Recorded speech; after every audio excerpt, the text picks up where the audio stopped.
بسم اللہ الرحمن الرحیم الحمدللہ رب العالمین والصلاة والسلام علی سید الانبیاء والمرسلین سیدنا مولانا محمد وعلی آلہ واصحابہ اجمعین۔ السلام علیکم ورحمۃ اللہ وبرکاتہ۔ میرے عزیز ساتھیوں، بزرگوں، بھائیوں اور میری محترم ماں اور بہنوں اور پیاری بچیوں، میں پھر ایک مرتبہ آپ کا خیر مقدم کرتا ہوں اس سیشن میں۔ اور ہم اس سے پہلے یہ بات کر رہے تھے کہ یہ جو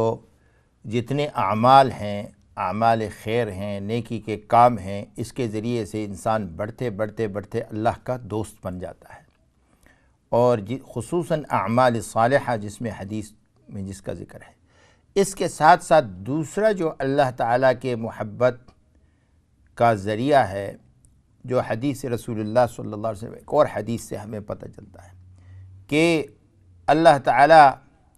انسان سے پوچھیں گے کہ میں بیمار تھا، تو نے میری بیمار پرسی نہیں کی، اور میں بھوکا تھا، تو نے مجھے کھانا نہیں کھلایا، میرے کپڑے نہیں تھے، تو نے مجھے کپڑے نہیں پہنائے۔ وہ انسان کہے گا کہ اے اللہ، تیری ذات تو ان تمام کمزوریوں سے پاک ہے، تو تیری ذات تو بیماری سے پاک ہے،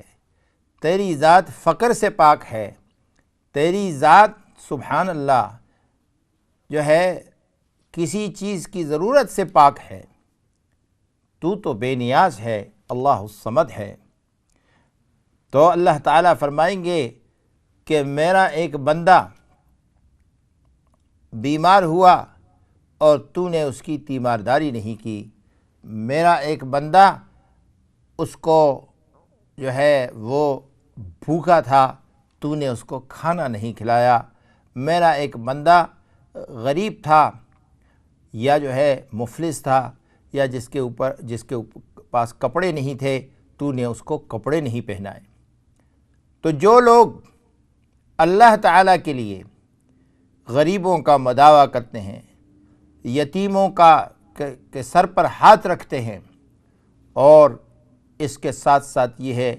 کہ جو غریب مفلس ناچار کسی مذہب سے بھی ان کا تعلق ہو، کوئی بھی ہو، انسانیت کے ناطے، بلکہ انسان کیا کہ جانوروں کو بھی کوئی خیر پہنچا سکے، اس کے لیے بھی اللہ تعالیٰ نے اتنے بڑے اجر رکھے ہیں جس کی کوئی انتہا نہیں۔ یہ ایک اور ذریعہ ہے جس کے ذریعے سے اللہ تعالیٰ انسان کو اپنا محبوب بنا دیتے ہیں، اللہ تعالیٰ اس کو بہتری کے درجے تک پہنچا دیتے ہیں۔ اس لیے حدیث میں آیا کہ خیر الناس من ينفع الناس،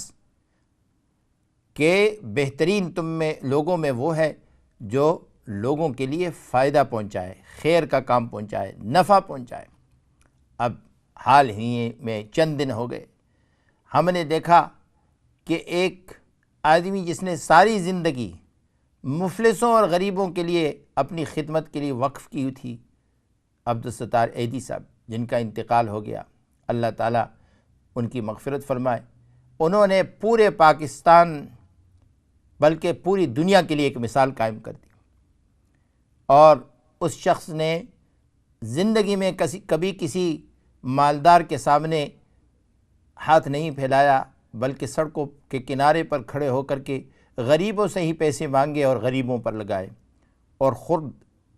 اس زندگی کو اختیار کیا کہ 20 سال تک ایک ہی جوتے پہنے، اس میں 20 سال گزارے، اور اسی طرح جو ہے اپنے لیے کفن بھی وہی پسند کیا جس میں وہ جو کپڑے انہوں نے اپنے لباس زیب تن کیے ہوئے تھے۔ اس قسم کے لوگ جب قوموں میں پیدا ہوتے ہیں، قوموں کی خدمتیں کرتے ہیں، انسانیت کی خدمت کرتے ہیں، یہ ایک نمونہ اور مثال اس ملک کے لیے بنتے ہیں جہاں پر دولت کی ہوس اور دولت کی خواہش ہر ایک کو اتنی زیادہ ہے کہ حرام و حلال کی کوئی تمیز نہیں، انسان اور جانور کی کوئی تمیز نہیں، اور جہاں پر جس طریقے سے بھی ہو سکے ایک دوسرے کو، بہن بھائیوں کو، رشتہ دار عزیز و اقارب کو کسی طریقے سے دغا اور فریب کے ذریعے سے لوٹنے کی کوشش کی جاتی ہے۔ اس لیے ان چیزوں کو ان اعمال کو، فرمایا انسان کے اوپر اللہ تعالیٰ کے جتنے حقوق العباد ہیں، حقوق اللہ ہیں، اللہ کے جو حقوق ہیں، اللہ تعالیٰ اسے معاف فرما دیں گے، توبے کے ذریعے سے اس کو معاف فرما دیں گے۔ اللہ تعالیٰ غفور الرحیم ہے۔ اللہ تعالیٰ نے قرآن کریم میں ارشاد فرمایا، قُلْ يَا عِبَادِيَ الَّذِينَ أَسْرَفُوا عَلَىٰ أَنفُسِهِمْ لَا تَقْنَطُوا مِن رَحْمَةِ اللَّهِ، کہہ دیجئے محمد مصطفیٰ احمد مجتبیٰ رحمۃ للعالمین صلی اللہ علیہ وسلم کہ ان لوگوں کو، ان میرے بندوں کو، الذین اسرفوا علی انفسہم، جنہوں نے گناہ کر کے اپنے اوپر زیادتی کی، لا تقنطوا من رحمت اللہ، اللہ کی رحمت سے نا امید نہ ہو۔ سبحان اللہ، یہ اللہ تعالیٰ کہہ رہے ہیں اپنے کلام میں، اور ہمیں یہ پیغام دیا جا رہا ہے محمد الرسول اللہ صلی اللہ علیہ وسلم کے ذریعے سے۔ فرمایا اس لیے لا تقنطوا من رحمت اللہ، تم اس لیے اللہ کی رحمت سے نا امید نہ ہو کہ ان اللہ یغفر الذنوب جمیعا، کہ اللہ تعالیٰ، بے شک اللہ تعالیٰ سارے گناہوں کو معاف کرنے والے ہیں۔ سبحان اللہ، اللہ تعالیٰ سارے گناہوں کو معاف فرمانے والے ہیں۔ اور دوسری جگہ فرمایا وَمَن يَغْفِرُ الذُّنُوبَ إِلَّا اللَّهُ، اللہ کے ماں سوا کون تمہارے گناہ معاف کرے گا۔ تو میں یہ عرض کر رہا تھا کہ اللہ تعالیٰ کی طرف متوجہ ہونا اور اللہ تعالیٰ کی مخلوق کے لیے بہتری کے کام کرنا، یہ جو ہے یہ ایک عظیم مثال ہے کہ ہر انسان کو کے ساتھ ہم اچھائی اور بلائی کا معاملہ کریں، آپس میں اچھائی اور بلائی کا معاملہ کریں، اور اپنے آپ کو حرام سے بچائیں، نیک کاموں کی طرف توجہ دیں، خیر کے کاموں کی طرف توجہ دیں، اللہ کے لیے جو ہے جو کچھ کریں وہ اخلاص کے ساتھ اللہ کی رضا کے لیے کریں۔ جب یہ چیزیں ہوں گی تو دنیا میں ہم نے دیکھا کہ اللہ تعالیٰ کی رحمتیں ان قوموں پر آتی ہیں، اللہ تعالیٰ کی طرف سے برکتوں کا نزول ہوتا ہے، اللہ تعالیٰ کی طرف سے نعمتوں میں کا نزول ہوتا ہے، اللہ تعالیٰ اپنے عذابوں کو اٹھا دیتے ہیں، سختیوں کو اٹھا دیتے ہیں، موسمی حالات ان قوموں کی تبدیل ہو جاتے ہیں۔ جو قومیں اللہ کی رضا کے لیے انسانیت کی خدمت کرتی ہیں، انسانیت کی خدمت میں مصروف ہوتی ہے، انسانیت کے جو ہے دن رات انسانیت کی خدمت میں لگے رہتے ہیں۔ تو میں یہ عرض کر رہا تھا کہ یہ جتنے اعمال ہیں یہ اللہ تعالیٰ کے ساتھ قرب پیدا کرنے والے اعمال ہیں، اور ان اعمال کے ذریعے سے اللہ تعالیٰ کا قرب نصیب ہوتا ہے۔ اللہ تعالیٰ انسان کو وہ درجہ عطا فرماتے ہیں کہ پھر یہ انسان جب ہاتھ اٹھاتا ہے تو اللہ تعالیٰ اس کی دعاؤں کو قبول فرماتے ہیں، جب یہ التجا کرتا ہے اللہ تعالیٰ اس کے التجا کو قبول فرماتے ہیں اور اس کی منادہ کو سنا جاتا ہے۔ تو یہ بہت ہی اہم ہے کہ ہم اپنے اعمال کو درست کریں۔ بعض لوگ یہ کہتے ہیں ہم فرض پڑھ لیتے ہیں یہ کافی ہے، نوافل کی ضرورت نہیں محسوس کرتے، یا سنن کو چھوڑ دیتے ہیں۔ لیکن جو حدیث میں نے حدیث قدسی ابتدا میں آپ کے سامنے پڑھ کے سنائی کہ حقیقت یہ ہے کہ ان اعمال کے ذریعے سے، سنن اور نوافل کے ذریعے سے انسان اللہ کے قریب پہنچتا ہے۔ فرائض، سنن اور نوافل یہ تین مراحل ہیں، ان کے ذریعے سے اللہ تعالیٰ کے قریب انسان پہنچتا ہے، اور یہ اللہ کا قرب جو ہے، اللہ تعالیٰ کا قرب نصیب کرنے والی عبادت ہے۔ اللہ تعالیٰ ہم سب کو اس کی پابندی کرنے کی توفیق عطا فرمائے۔ تو میں یہ عرض کر رہا تھا کہ ابھی جس فریضے کی تیاری، اگر ابھی تک کسی نے تیاری نہیں کی ہے تو میں یہ گزارش کرتا ہوں کہ احادیث رسول اللہ صلی اللہ علیہ وسلم کی روشنی میں ابھی تک اگر تیاری نہیں کی ہے تو حج کی تیاری کر لیں، حج کی تیاری کر لیں، اس لیے کہ رسول اللہ صلی اللہ علیہ وسلم نے فرمایا کہ حج کرو۔ اور حج اور عمرہ جو ہے، ایک حدیث میں آیا کہ یہ اس طرح سے فقر اور تنگ دستی کو اور گناہوں کو اڑا دیتا ہے، ختم کر دیتا ہے، جیسے کہ آگ کی بٹھی میں اور آگ کے اس میں جو ہے لوہے کو، زنگ آلودہ لوہے کو ڈالا جائے تو زنگ آلودہ لوہے سے جس طرح سے زنگ وہ دمار اس کو ختم کر دیا جاتا ہے اور آگ اس کو کھا جاتی ہے، ختم کر دیتی ہے، اس کو خالص چھوڑ دیتی ہے، فرمایا اسی طرح تمہارا حج اور عمرہ یہ ایسے ہے کہ تنفح الذنوب من العبد الذنوب والفقر او تنفی الفقر والذنوب، انسان سے فقر اور ذنوب کو، گناہوں کو اس طرح ختم کر دیتی ہے، تنگ دستی کو، فاقے کو ختم کر دیتی ہے، کما ينفی الکیر حبس الحدید، کہ جیسے کہ جو آگ کی بھٹی ہوتی ہے جس میں لوہے کو گرم کیا جاتا ہے، جیسے کہ وہ جو لوہے کے اوپر زنگ ہوتا ہے اس کو اڑا دیتی ہے، اس طرح سے تمہارے گناہوں کو ختم کر دیتی ہے۔ تو اس لیے دوسرا یہ کہ حج ایک فریضہ ہے، جن کے اوپر فرض ہے، جن کو اللہ تعالیٰ نے مالی اور بدنی استطاعت عطا کی ہے، جن کے محارم ہیں ہماری بہنوں کے، ان لوگوں کو ان کے اوپر حج فرض ہو جاتا ہے، اس لیے حج پہ جانا چاہیے اور حج میں تاخیر نہیں کرنی چاہیے، اس لیے کہ انسان کو اپنی زندگی کا پتہ نہیں ہوتا۔ اب حج جو ہے یہ فرمایا کہ ایسا ہے کہ رسول اللہ صلی اللہ علیہ وسلم نے ارشاد فرمایا کہ یہ ایسا ہے کہ یہ تمام کے تمام الحج المبرور لیس لہ جزاء الا الجنہ، تمام کی تمام گناہوں کو نہ صرف یہ کہ معاف کر دیتا ہے بلکہ اللہ تعالیٰ اس کے ذریعے سے وہ اجر عظیم عطا فرماتے ہیں کہ فرمایا کہ اس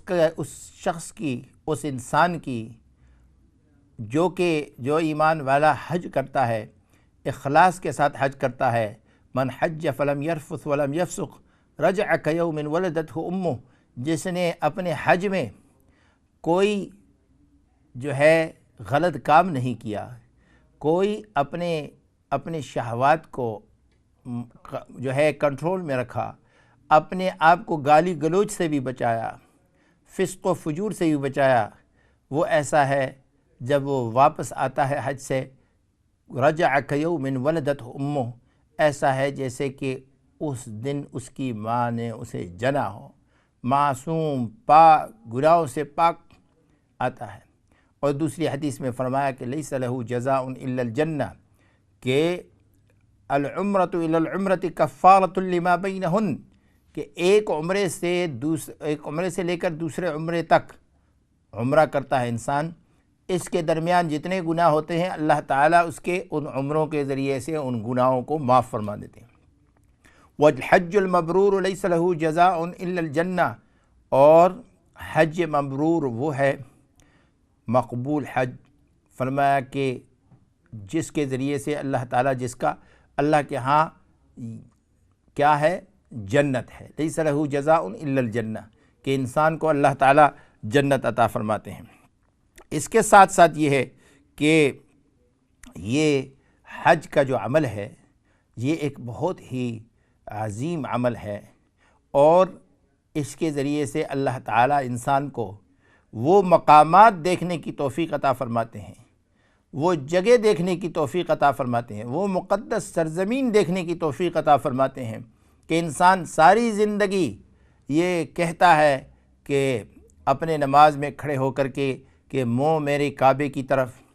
اور ساری زندگی رسول اللہ صلی اللہ علیہ وسلم پر درود شریف بھیجتا ہے، ساری زندگی قرآن کریم کی تلاوت کرتا ہے، اس اعتقاد اور یقین کے ساتھ کہ قرآن کریم اللہ تعالیٰ کی اس پاک سرزمین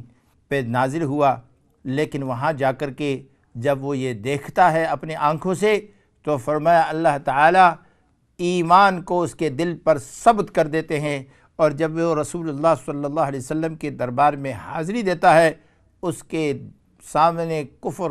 اور ارتداد کے سارے دروازے بند ہو جاتے ہیں، اللہ تعالیٰ اس کے دل پر ایمان کو ثبت کر دیتے ہیں۔ اس لیے یہ بہت ضروری ہے کہ جنہوں نے حج نہیں کیا وہ حج کریں۔ تو یہ حج کا بنیادی لغوی مطلب تو ارادہ ہے، لیکن اصطلاح میں ان اعمال کو کہا جاتا ہے کہ جن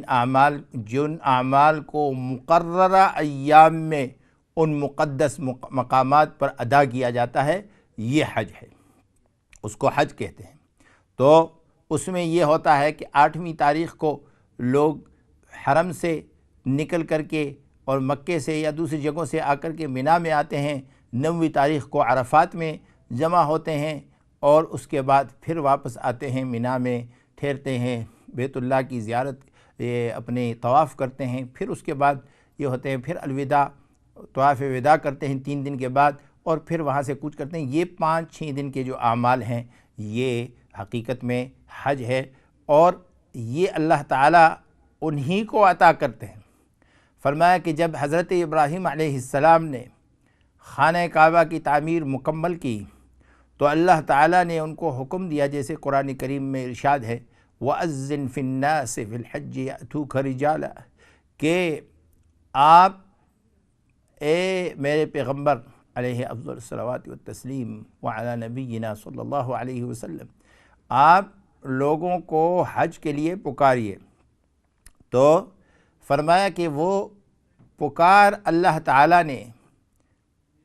وہ تو ویرانے میں کھڑے ہوئے تھے، وہاں تو انسان کیا کہ کوئی پرندے بھی نہیں تھے، کوئی کچھ بھی نہیں تھا،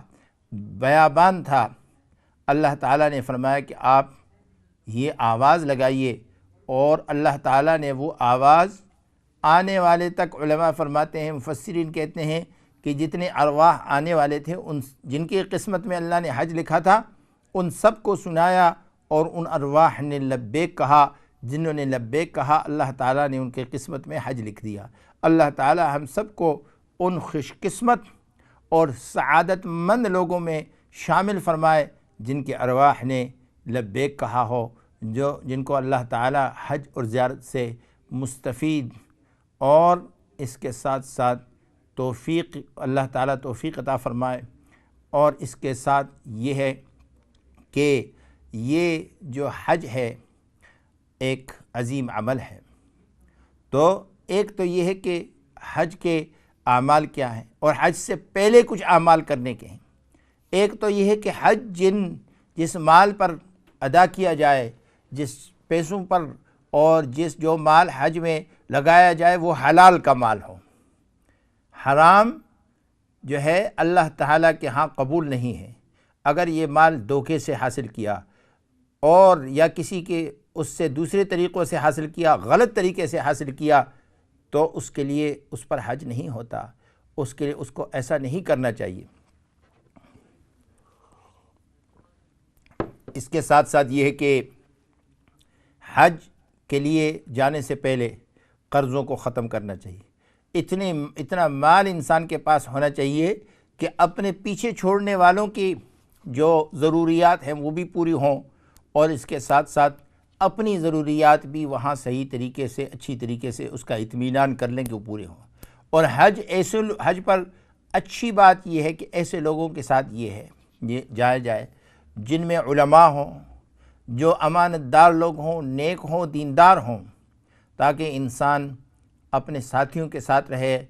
اور دوسرے اس کے لیے شرعی مسائل جو انتہائی ضروری ہے حج کے لیے، اس کو جانے سے پہلے سیکھنا بھی، جیسے نماز سیکھنا فرض، نماز کا پڑھنا فرض، اسی طرح مثال کے طور پر ایک شخص پر زکوٰۃ فرض ہو جاتی ہے تو زکوٰۃ کے مسائل کو سیکھنا اور جاننا یہ ضروری ہے۔ اسی طرح حج فرض ہو جائے تو حج کا طریقہ سیکھنا اور صحیح طریقے سے اپنا حج ادا کرنا یہ انتہائی ضروری ہے۔ اور حج ایک طویل عمل ہے، یہ ایسا نہیں کہ 1 منٹ میں، 1 گھنٹے میں، 1 دن میں ختم ہو جائے، 4-5 دن پہ محیط ہے۔ اس لیے کافی لوگ اس میں غلطی کرتے ہیں، اچھے لوگ اس میں غلطی کرتے ہیں، تو اس کا صحیح طریقے سے سیکھنا، علماء کی مجالس میں جانا، اور اس کے ساتھ ساتھ مراکز کے اندر جو ہے ڈیوزبری مرکز میں، دوسری جگہوں پر الحمدللہ اس کا اہتمام کیا جاتا ہے کہ حجاج کرام جو ہے حج کا طریقہ صحیح طریقے سے سیکھیں اور اپنے عمل کو ضائع نہ کریں۔ ایک تو یہ کہ لوگ جاتے ہیں، اپنے پیسے بھی خرچ کرتے ہیں، اور حج کا طریقہ بھی نہیں سیکھتے۔ غلط لوگوں سے مراد یہ کہ ایسے لوگوں کے ساتھ جاتے ہیں جن کو خود مسائل کا پتہ نہیں ہوتا،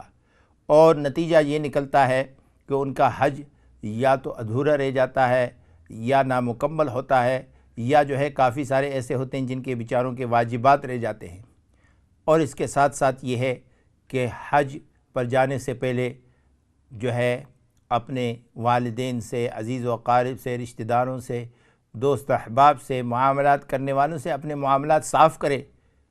اگر کسی سے کوئی زیادتی کی ہو تو زیادتیوں کو اس کی معافی طلب کرے۔ اور اس کی وجہ یہ ہے کہ لوگ کہتے ہیں یہ کہاں سے آیا، اس کی وجہ یہ ہے کہ آپ اللہ کے دربار میں جا رہے ہیں، اور احرام جو آپ کو پہنایا جاتا ہے یہ ایک عملی مظاہرہ ہے اس بات کا کہ آپ دنیاوی عمل کو چھوڑ رہے ہیں اور آخرت کی طرف جا رہے ہیں۔ آپ یہ ندا اور پکار کر رہے ہیں، لبیک اللہم لبیک، لبیک لا شریک لک لبیک، ان الحمد والنعمت لک والملک لا شریک لک۔ اب یہ ندا جو آپ پکار رہے ہیں، اللہ کے دربار میں حاضری دے رہے ہیں، تو اس حال میں جائیں کہ آپ کے اوپر کسی بندوں کے حقوق نہ ہو۔ میں یہ بات عرض کر رہا تھا ابتدا میں کہ حقوق اللہ جتنے بھی ہیں اللہ تعالیٰ معاف فرما دیں گے، لیکن حقوق العباد جو انسانوں کے حقوق انسانوں کے اوپر ہوتے ہیں، کسی کو گالی دی، کسی کی زیادتی کی، کسی کی بے عزتی کی، کسی کے ساتھ بلا وجہ حسد کیا اور بغض کیا، اللہ معاف فرمائے۔ کتنے اچھے اچھے نیک دیندار لوگوں کو دیکھتے ہیں بلا وجہ لوگوں کے ساتھ حسد بغض کرتے ہیں، بلا وجہ جو ہے ان کے دلوں میں کینے کے پہاڑ پڑے ہوتے ہیں، بلا وجہ کسی کا حق مارتے ہیں، بلا وجہ کسی کی غیبت کرتے ہیں۔ تو فرمایا کہ ایسے لوگ، ایسے حقوق معاف نہیں ہوں گے، اللہ تعالیٰ ان کو معاف نہیں کریں گے۔ حقوق العباد، حقوق العباد اس وقت تک معاف نہیں ہوں گے جب تک کہ آپ نے جس کا حق مارا ہے، جس سے زیادتی کی ہے، جس کی غیبت کی ہے، جس کی برائی کی ہے، جس کے جو ہے شان میں کمی کا وہ کیا ہے، ایسے کو جب اس وقت تک اس کے حق کو معاف نہیں کیے جب تک کہ وہ آپ کو معاف نہ کریں اور ان سے آپ معافی نہ مانگیں۔ اور اگر آپ معافی نہیں مانگیں گے، ہم معافی نہیں مانگیں گے، تو قیامت کے دن ایسے لوگ ہمارے اعمال کو لیں گے، اعمال کی کرنسی قیامت میں چلے گی اور اعمال ہمارے ان کو دیے جائیں گے۔ رسول اللہ صلی اللہ علیہ وسلم نے فرمایا کہ یہ شخص میری قوم کا سب سے بڑا مفلس ہے، جس کے پاس قیامت کے دن کچھ بھی نہیں ہوگا۔